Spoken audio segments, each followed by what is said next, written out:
ಸ್ನೇಹಿತರೆ, ಎಲ್ಲರಿಗೂ ಸ್ವಾಗತ. ಇವತ್ತಿನ ವಿಷಯ ವಿಮರ್ಶಾ ಕೃತಿಗಳ ಬಗ್ಗೆ ಸಂಕ್ಷಿಪ್ತವಾಗಿ ನೋಡ್ತಾ ಹೋಗೋಣ ಸ್ನೇಹಿತರೆ. ಮುಖ್ಯವಾದ ಸುಮಾರು 60+ ಕೃತಿಗಳನ್ನ ಇಲ್ಲಿ ಆಯ್ಕೆ ಮಾಡ್ಕೊಂಡಿದ್ದೀನಿ. ಮೊದಲನೇದಾಗಿ ಅಣ್ಣಾರಾಯರ ಒಂದು ವಿಮರ್ಶಾ ಕೃತಿಗಳನ್ನ ನೋಡ್ತಾ ಹೋಗೋಣ ಸ್ನೇಹಿತರೆ. ದತ್ತವಾಣಿ 1946ರಲ್ಲಿ, ಲೇಖನ ಕಲೆ 1947ರಲ್ಲಿ ಪ್ರಕಟ. ಭರತೇಶನ 4 ಚಿತ್ರಗಳು 1954ರಲ್ಲಿ ಪ್ರಕಟ. ಅದೇ ರೀತಿ ವಿಮರ್ಶೆಯ ಸ್ವರೂಪ 1959ರಲ್ಲಿ ಪ್ರಕಟ. ಇವಿಷ್ಟು ಮಿರ್ಜಿ ಅಣ್ಣಾರಾಯರ ಒಂದು ವಿಮರ್ಶಾ ಕೃತಿಗಳಾಗಿವೆ ಸ್ನೇಹಿತರೆ. ಇದು ಪರೀಕ್ಷೆಯಲ್ಲಿ ಹೊಂದಿಸಿ ಬರೆಯಿರಿ ಅಂತ ಬರ್ಬೋದು, ಇಲ್ಲಾಂದರೆ ಕಾಲಾನುಕ್ರಮಣಿಕೆಯಲ್ಲಿ ಬರೆಯಿರಿ ಅಂತ ಬರ್ಬೋದು. ಈ ರೀತಿ ಒಂದು ಪ್ರಶ್ನೆಗಳಾಗ್ಬೋದು ಸ್ನೇಹಿತರೆ. ಶಾಂತಿನಾಥ್ ದೇಸಾಯಿ ಅವರ ವಿಮರ್ಶಾ ವಿಚಾರ ಕೃತಿಗಳು. ಸಾಹಿತ್ಯ ಮತ್ತು ಭಾಷೆ ಯಾವುವು ಅಂದರೆ, ವಿಮರ್ಶಾ ವಿಚಾರ ಕೃತಿಗಳು ಯಾವುವಂದರೆ ಸಾಹಿತ್ಯ ಮತ್ತು ಭಾಷೆ 1980, ಕನ್ನಡ ಕಾದಂಬರಿ ನಡೆದು ಬಂದ ರೀತಿ 1989. ಅದೇ ರೀತಿ ನವ್ಯ ಸಾಹಿತ್ಯ ದರ್ಶನ 1989ರಲ್ಲಿ ಪ್ರಕಟ. ಶಾಂತಿನಾಥ್ ದೇಸಾಯಿ ಅವರ ಇನ್ನೊಂದು ವಿಮರ್ಶಾ ವಿಚಾರ ಕೃತಿ ಯಾವುದಂದರೆ ಎಂ.ಎನ್. ರಾಯ್ 1994ರಲ್ಲಿ ಪ್ರಕಟ. ಎಂ.ಎನ್. ರಾಯ್ ಈ ಒಂದು ವಿಮರ್ಶಾ ವಿಚಾರ ಕೃತಿ ಶಾಂತಿನಾಥ್ ದೇಸಾಯಿ ಅವರದು. ಮುಂದಿನ ಒಂದು ಕೃತಿ ಕುಂ ವೀರಭದ್ರಪ್ಪ ಅವರದು, ಜಮೀನ್ದಾರಿ ವ್ಯವಸ್ಥೆ ಮತ್ತು ತೆಲುಗು ಸಾಹಿತ್ಯ. ಇದು ವಿಮರ್ಶಾ ಕೃತಿ. ಆದರೆ ವಿಮರ್ಶಾ ಸಂಕಲನ ಯಾರ್ದು? ಕುಂ ವೀರಭದ್ರಪ್ಪ ಅವರದ ವಿಮರ್ಶಾ ಸಂಕಲನ ಕೃತಿ ಯಾವುದಂದರೆ ನಾನು ಮತ್ತು ಸಾಹಿತ್ಯ. ಆರ್.ಸಿ. ಹಿರೇಮಠ ಅವರ ಒಂದು ವಿಮರ್ಶಾ ಕೃತಿಗಳು ಯಾವಂದರೆ ಸಾಹಿತ್ಯ ಸಂಸೃಷ್ಟಿ 1951, ಸಾಹಿತ್ಯ ಸಂಸೃಷ್ಟಿ 1951. ಕವಿ ಪದ್ಮನಾಂಕ ಎರಡನೇ ಕೃತಿ ಕವಿ ಪದ್ಮನಾಂಕ 1958ರಲ್ಲಿ ಪ್ರಕಟ. ಡಿ.ಎಲ್. ನರಸಿಂಹಾಚಾರ್ಯರ ವಿಮರ್ಶಿತ ಸಂಶೋಧನಾ ಕೃತಿಗಳು ಯಾವಂದರೆ ಕನ್ನಡ ಗ್ರಂಥ ಸಂಪಾದನೆ 1964. ಅದೇ ರೀತಿ ಎರಡನೇ ಕೃತಿ ಪಂಪ ಭಾರತದ ದೀಪಿಕೆ 1971. ಶಬ್ದವಿಹಾರ 1956. ಹಂಪೆಯ ಹರಿಹರ 1939.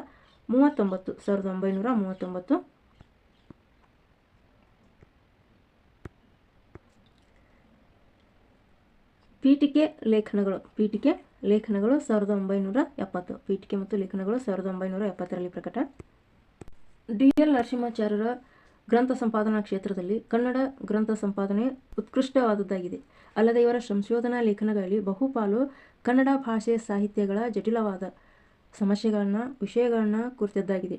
ಇವರು ವಸ್ತುನಿಷ್ಠೆಯ ಛಲಗಾರಿಕೆಯಿಂದ ಕನ್ನಡ ಅಲ್ಲದೆ ಇಂಗ್ಲಿಷ್ ಭಾಷೆಯಲ್ಲಿ ಸುಮಾರು 70-80 ಸಂಶೋಧನಾ ಲೇಖನಗಳನ್ನು ಬರೆದಿದ್ದಾರೆ. ಕನ್ನಡ ಭಾಷೆ ಸಾಹಿತ್ಯಗಳ ಶ್ರೇಯೋಭಿವೃದ್ಧಿಗಾಗಿ ತಮ್ಮ ಸರ್ವಸ್ವವನ್ನು ಕೂಡ ಅರ್ಪಿಸಿದಂಥ ಮಹನೀಯರಂದರೆ ಡಿ.ಎಲ್. ನರಸಿಂಹಾಚಾರ್ಯ ಆಗಿದ್ದಾರೆ ಸ್ನೇಹಿತರೆ. ರಾಮಶ್ರೀ ಮುಗಳಿಯವರ ಸಾಹಿತ್ಯ ವಿಮರ್ಶಾ ಕೃತಿಗಳು. ಮೊದಲನೇದು ರನ್ನನ ಕೃತಿರತ್ನ 1968ರಲ್ಲಿ ಪ್ರಕಟ. 1968ರಲ್ಲಿ ಪ್ರಕಟ. ಸಾಹಿತ್ಯೋಪಾಸನೆ 1963ರಲ್ಲಿ ಪ್ರಕಟ. ಅದೇ ರೀತಿ ಕನ್ನಡ ಸಾಹಿತ್ಯದಲ್ಲಿ ಸರಸ್ವತಿ ದರ್ಶನ 1957ರಲ್ಲಿ ಪ್ರಕಟ. ತವನಿಧಿ ಇದು ವಿಮರ್ಶಾ ಕೃತಿ ಸ್ನೇಹಿತರೆ. ರಾಮಶ್ರೀ ಮುಗಳಿಯವರ ಮುಂದಿನ ವಿಮರ್ಶಾ ಕೃತಿಗಳು ಆಂಡಯ್ಯ 1970ರಲ್ಲಿ ಪ್ರಕಟ. ಸಾಹಿತ್ಯ ವಿಮರ್ಶೆಯ ಮಾರ್ಗದರ್ಶಕ ಸೂತ್ರಗಳು 1969. ವಿಮರ್ಶೆಯ ರಥ 1970ರಲ್ಲಿ ಪ್ರಕಟ. ಬೇಂದ್ರೆ ಕಾವ್ಯ ಮಹಾಕೃತಿ. ನಂತರ ಪುನರ್ನವೋದಯ ಇವು ಕೂಡ ವಿಮರ್ಶಾ ಕೃತಿಗಳು ಸ್ನೇಹಿತರೆ. ತವನಿಧಿ ಕೃತಿಯ ಒಂದು ವಿಶೇಷತೆ ಏನಂದರೆ, ವಿಮರ್ಶಾ ಕೃತಿಯ ವಿಶೇಷತೆ ಏನಂದರೆ ಇದರಲ್ಲಿ ಹಳೆಗನ್ನಡ ಸಾಹಿತ್ಯ ಅವಲೋಕನ ಕ್ರಮವನ್ನು ಅನುಸರಿಸಿ ಪಂಪ ಆಗಿರ್ಬೋದು, ರಾಘವಾಂಕ, ನೈಷೇನ, ಆಂಡಯ್ಯ, ಮುದ್ದಣ್ಣ ಮತ್ತು ತಿರುಮಲಾರೆ ಹೀಗೆ ಬೇರೆ ಬೇರೆ ಕಾಲಾವಧಿಯ ಪ್ರಮುಖ ಕವಿಗಳ ಒಂದು ವಿಲಕ್ಷಣ ಗುಣಗಳನ್ನು ಗುರುತಿಸಿ ವಿಮರ್ಶೆ ಮಾಡಿದಂಥ ಒಂದು ಮುಖ್ಯವಾದ ವಿಮರ್ಶಾ ಕೃತಿಯಾಗಿದೆ ಸ್ನೇಹಿತರೆ ಇದು. ಮತ್ತು ಸಾಹಿತ್ಯೋಪಾಸನೆ ಈ ಒಂದು ಸಾಹಿತ್ಯ ವಿಮರ್ಶಾ ಕೃತಿಯಲ್ಲಿ ಹೊಸಗನ್ನಡ ಸಾಹಿತ್ಯದ ಬೆಳವಣಿಗೆಯಲ್ಲಿ ಕಾದಂಬರಿ ಆಗಿರ್ಬೋದು, ಕಾವ್ಯ ಆಗಿರ್ಬೋದು, ನಾಟಕ, ಸಣ್ಣ ಕಥೆ, ಏಕಾಂಕ ನಾಟಕ ಮುಂತಾದ ಹೊಸ ಬಗೆಯ ಪ್ರಕಾರಗಳು ಸಾಧಿಸಿರುವ ಗಟ್ಟಿತನವನ್ನು, ಇವುಗಳ ರೂಪ, ಲಕ್ಷಣ, ವಿವೇಚನೆಯನ್ನು ಕುರಿತು ಚರ್ಚಿಸಿದ್ದಾರೆ. ಇದರಲ್ಲಿನ ಹೊಸ ಕಾವ್ಯದ ಗದ್ಯತನ, ಕನ್ನಡ ಕಾದಂಬರಿಗಳು ಮುಂತಾದ ಲೇಖನಗಳು ಸಿಂಹಾವನ ಲೋಕನ ಕ್ರಮದಲ್ಲಿದ್ದು ರಾಮಶ್ರೀ ಮುಗಳಿಯವರು ವಿಮರ್ಶೆಯಲ್ಲಿನ ಎಚ್ಚರ ಅಲಿಪ್ತ ಗುಣಗಳಿಗೆ ಸಾಕ್ಷಿಯಾಗಿವೆ ಅಂತಲೇ ಹೇಳ್ಬೋದು. ಇದು ಹೊಸಗನ್ನಡ ಒಂದು ವಿಮರ್ಶೆ ಸಾಹಿತ್ಯವನ್ನು ಹೇಳಿದರೆ, ಇದು ಹಳೆಗನ್ನಡದಲ್ಲಿರುವಂಥ ಕವಿಗಳ ಗುಣಗಳ ಬಗ್ಗೆ ಹೇಳುವಂಥದ್ದು. ದೇ ಜವರೇಗೌಡ ಅವರ ಒಂದು ಸಂಶೋಧನೆ ಅಥವಾ ವಿಮರ್ಶಾ ಕೃತಿಗಳನ್ನ ನೋಡೋದಾದರೆ, ಕುವೆಂಪು ಶೈಲಿ ಇದು 1991ರಲ್ಲಿ ಪ್ರಕಟ. ಅದೇ ರೀತಿ ಕುವೆಂಪು ಸಾಹಿತ್ಯ ಕೆಲವು ಅಧ್ಯಯನಗಳು ಭಾಗ 1, 2, 3 ಇದು 1989ರಲ್ಲಿ ಪ್ರಕಟ. ಶ್ರೀರಾಮಾಯಣ ದರ್ಶನಂ ವಚನ ಚಂದ್ರಿಕೆ ಇದು ಶ್ರೀರಾಮಾಯಣ ದರ್ಶನ ವಚನ ಚಂದ್ರಿಕೆ 1954ರಲ್ಲಿ ಪ್ರಕಟ. ನಂತರ ಗದುಗಿನ ಭಾರತ 1978ರಲ್ಲಿ ಪ್ರಕಟ. ಬಸವೇಶ್ವರ ಕಾರ್ಲ್ಮಾರ್ಕ್ಸ್ ಇದು 1989ರಲ್ಲಿ ಪ್ರಕಟ. ವಚನಗಳಲ್ಲಿ ವೈಚಾರಿಕತೆ 1992ರಲ್ಲಿ ಪ್ರಕಟ. ವಿಶ್ವ ಸಂಸ್ಕೃತಿಗೆ ವೀರಶೈವ ಸಂಸ್ಕೃತಿಯ ಕಾಣಿಕೆ 1993. ಷಡಕ್ಷರ ದೇವ 1959. ಅದೇ ರೀತಿ ಸ್ಥಳನಾಮ ವ್ಯಾಸಂಗ 1990. ಸಾಹಿತ್ಯ ಮಾರ್ಗ 1964. ಸಾಹಿತ್ಯ ಯಾತ್ರೆ 1989ರಲ್ಲಿ ಪ್ರಕಟ. ಅದೇ ರೀತಿಯನ್ನು ಸ ಮಾಳ್ವಾಡ್ ಅವರ ಒಂದು ವಿಮರ್ಶಾ ಕೃತಿಗಳು ನೋಡೋಣ ಸ್ನೇಹಿತರೆ. ಎಸ್ ಮಾಳ್ವಾಡ್ ಅವರ ವಿಮರ್ಶಾ ಕೃತಿಗಳು. ಕನ್ನಡ ಸಾಹಿತ್ಯ ಸಂಸ್ಕೃತಿ ದರ್ಶನ 1939. ಅದೇ ರೀತಿ ಸಾಹಿತ್ಯ ಸಮಾಲೋಚನೆ 1956. ಪುಸ್ತಕ ಪ್ರಪಂಚ 1956 ಇದು ಕೂಡ ಪ್ರಕಟವಾಗಿದ್ದು. ಹರಿಹರನ ರಗಳೆಯಲ್ಲಿ ಜೀವನ ದರ್ಶನ 1956. ಕಾವ್ಯ ಮತ್ತು ಜೀವನ ಚಿತ್ರಣ 1958. ಕವೀಂದ್ರ ರವೀಂದ್ರರು 1961ರಲ್ಲಿ ಪ್ರಕಟ. ಸಾಹಿತ್ಯ ಸಂಗಮ 1970ರಲ್ಲಿ ಪ್ರಕಟ. ಷಡಕ್ಷರಿ 1972ರಲ್ಲಿ ಪ್ರಕಟ.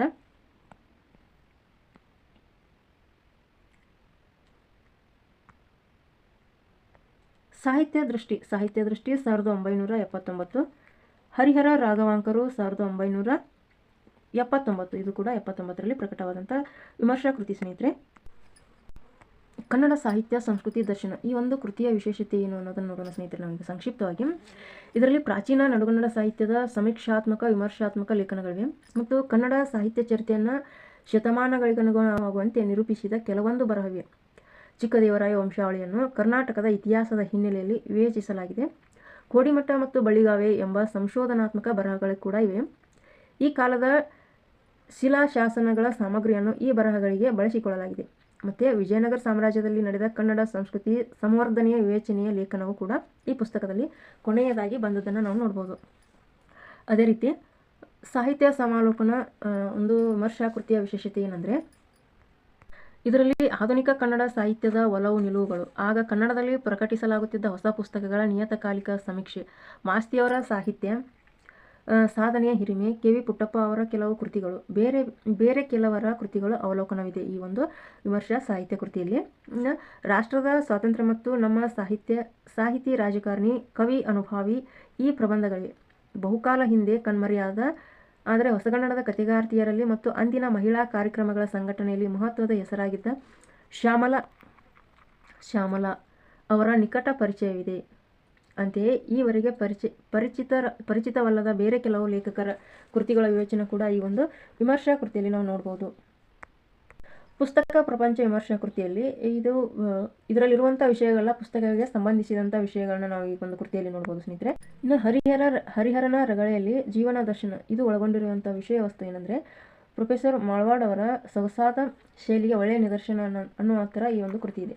ಈ ಕೃತಿ ಹರಿಹರ ನಿರ್ಮಿತ ಭಕ್ತ ಪ್ರಪಂಚ, ಬಾಳಿನ ವಿವಿಧ ವೃತ್ತಿಗಳಲ್ಲಿ ನಿರತರಾಗಿ ಮಾನವೀಯ ಸ್ವಭಾವದ ವಿವಿಧ ಪರಿಗಳನ್ನು ತೋರಿ ಆತ್ಮೋನ್ನತಿಯ ಪಥದಲ್ಲಿ ಸಾಗಿ ದೈವಿ ಆನಂದವನ್ನು ಪಡೆದ ಕೆಲವು ಶಿವಭಕ್ತರು ಅವರ ಜೀವನ ಸಾಧನೆಗಳು ಮೂಲ ಕೃತಿಗಳಿಂದ ಉದಾಹರಣೆಗಳು ಈ ಕೃತಿಯಲ್ಲಿವೆ ಅಂತಲೇ ಹೇಳ್ಬೋದು. ಬೂಸ್ನೂರ್ ಮಠ ಅವರ ಒಂದು ವಿಮರ್ಶಾ ಕೃತಿ ಯಾವುದಂದರೆ ಶೂನ್ಯ ಸಂಪಾದನೆಯ ಪರಾಮರ್ಶೆ 19 1969ರಲ್ಲಿ ಪ್ರಕಟವಾಗಿದೆ. 1969 ಶೂನ್ಯ ಸಂಪಾದನೆಯ ಪರಾಮರ್ಶೆ. ಇದು ಬೂಶ್ನೂರ್ ಮಠ ಅವರ ಒಂದು ವಿಮರ್ಶಾಕೃತಿ. ಎಚ್ ತಿಪ್ಪೇರುದ್ರಸ್ವಾಮಿ ಅವರ ಒಂದು ವಿಮರ್ಶಾಕೃತಿಗಳನ್ನ ನೋಡೋಣ ಸ್ನೇಹಿತರೆ. ಮೊದಲನೆಯದಾಗಿ ವಚನಗಳಲ್ಲಿ ವೀರಶೈವ ಧರ್ಮ. 1982. ಅದೇ ರೀತಿ ಶೂನ್ಯ ಸಂಪಾದನೆ ವಿವರಣಾತ್ಮಕ ಪರಿಚಯ 1973. ಕನ್ನಡದಲ್ಲಿ ಅನುಭಾವ ಸಾಹಿತ್ಯ 1980. ಭೀಮಕವಿ 1970. ಅವಿರಳ ಜ್ಞಾನಿ ಚನ್ನಬಸವಣ್ಣ.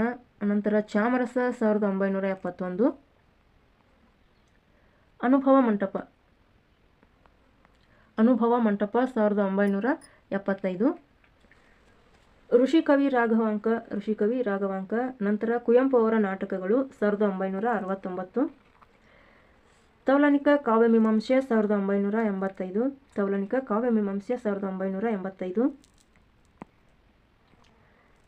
ಸಾಹಿತ್ಯ ಮತ್ತು ಸಮಕಾಲೀನ ವಾಸ್ತವಿಕತೆ 1979ರಲ್ಲಿ ಪ್ರಕಟವಾದಂಥ ಕೃತಿಗಳು ಸ್ನೇಹಿತರೆ ಇವು. ತೌಲನಿಕ ಕಾವ್ಯಮೀಮಾಂಸೆ ಒಂದು ವಿಮರ್ಶಾಕೃತಿಯ ಒಂದು ವಿಶೇಷತೆ ಏನು ಅಂದರೆ ಸ್ನೇಹಿತರೆ, ಇದು 1985ರಲ್ಲಿ ಪ್ರಕಟವಾಗಿದೆ. ಈ ಕೃತಿ ಭಾರತೀಯ ಮತ್ತು ಪಾಶ್ಚಾತ್ಯ ಕಾವ್ಯಮೀಮಾಂಸೆಗಳ ಸ್ವರೂಪ ಆಗಿರ್ಬೋದು, ಸಾದೃಶ್ಯ ಆಮೇಲೆ ವೈದೃಶ್ಯಗಳನ್ನ ನಿರೂಪಿಸುವ ಸಮಗ್ರ ಒಂದು ವಿಷಯನೊಳಗೊಂಡಿರುವ ಗ್ರಂಥವಾಗಿದೆ. ಇದರಲ್ಲಿ ಒಟ್ಟು 8 ಪರಿಚ್ಛೇದಗಳನ್ನ ಕಾಣ್ತೀವಿ ನಾವು. ಇಲ್ಲಿ 8 ಪರಿಚ್ಛೇದಗಳು ಯಾವುವು ಅಂದರೆ, ಮೊದಲನೆಯದು ಕಾವ್ಯಮೀಮಾಂಸೆಯ ಹೆಜ್ಜೆಗಳು. ಎರಡನೆಯದು ಕಾವ್ಯವರ್ತುಲ ಈ ಒಂದು ಕೃತಿಯಲ್ಲಿರುವಂಥ ಪರಿಚ್ಛೇದಗಳಿವು. ಮೂರನೆಯದು ಅಲಂಕಾರ್ಯ. ಆಮೇಲೆ 4ನೇದು ರೀತಿ, ಮಾರ್ಗ, ಶೈಲಿ ಇವುಗಳ ಐತಿಹಾಸಿಕ ನಿರೂಪಣೆ ಐತಿ. ಆಮೇಲೆ 5ನೇದು ಧ್ವನಿ ಪ್ರಪಂಚ. 6ನೇದು ರಸ ಪ್ರಕಾಶ.